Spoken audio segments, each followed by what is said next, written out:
So, may nakita ako, tinali niya yung hair niya, tapos whole night niyang nakatali ang hair. Tapos nung tinanggal niya yung tali, kulot, ski. So, I'll try it. So, ganito, ginawa niya.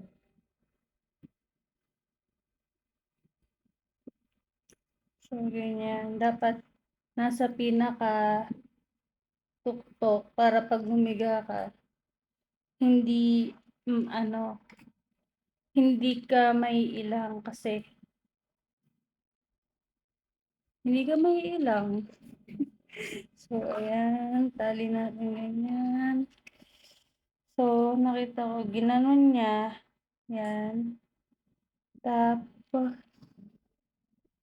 pagka ganyan niya, ginanon niya.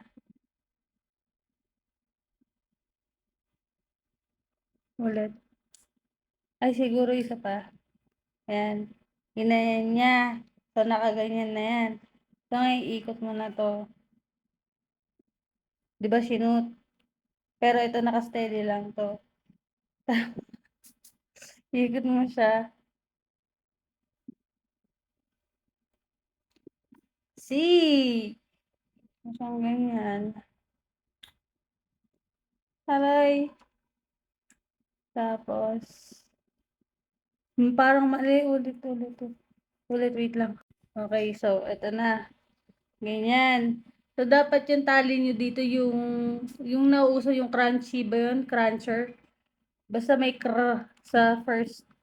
So, ayan, ganyan. So, eto na. Hinikot ko na ganyan, di ba? Ngayon, hindi mo siya makita eh. So, naka-twist na yan. Ano ba? So, ngayon, alam ko to, nagawa ko to one time eh. So, naka-twist na yan. So, pagbigyan pa natin ng isa. Para medyo maigpit. So, ganyan na. Hindi mo siya igaganon. Stay mo lang siyang ganyan. Tapos yung buhok mo, ayun na, nakukuha ko na. Ayan o, na-twist na. Ay, naikot mo na. So, ngayon, ikot mo ulit siya. Ayan, nagigets niyo.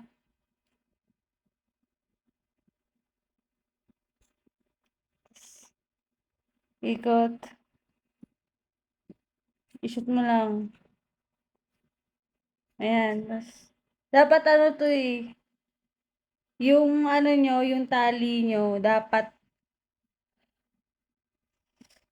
kaya mag-accommodate ng buhok, ng buong buhok nyo. Tapos, konti na lang natitira. So, ikot mo ulit yan. Hanggat sa dulo yan. Hanggat sa dulo ng hair mo yan. Pero nakakangalay. Pero dati nagawa ko to eh. So, ngayon, sayang to. So, dapat, ano mo pa siya, shoot mo. Ayan. Ayan. Pero hindi dapat ganito yung kakalabasan, di ba? Pero kasi nga, yung ano, mali yung ano, yung tali. Ayan yun na, bukas bigay ko sa inyo yung result.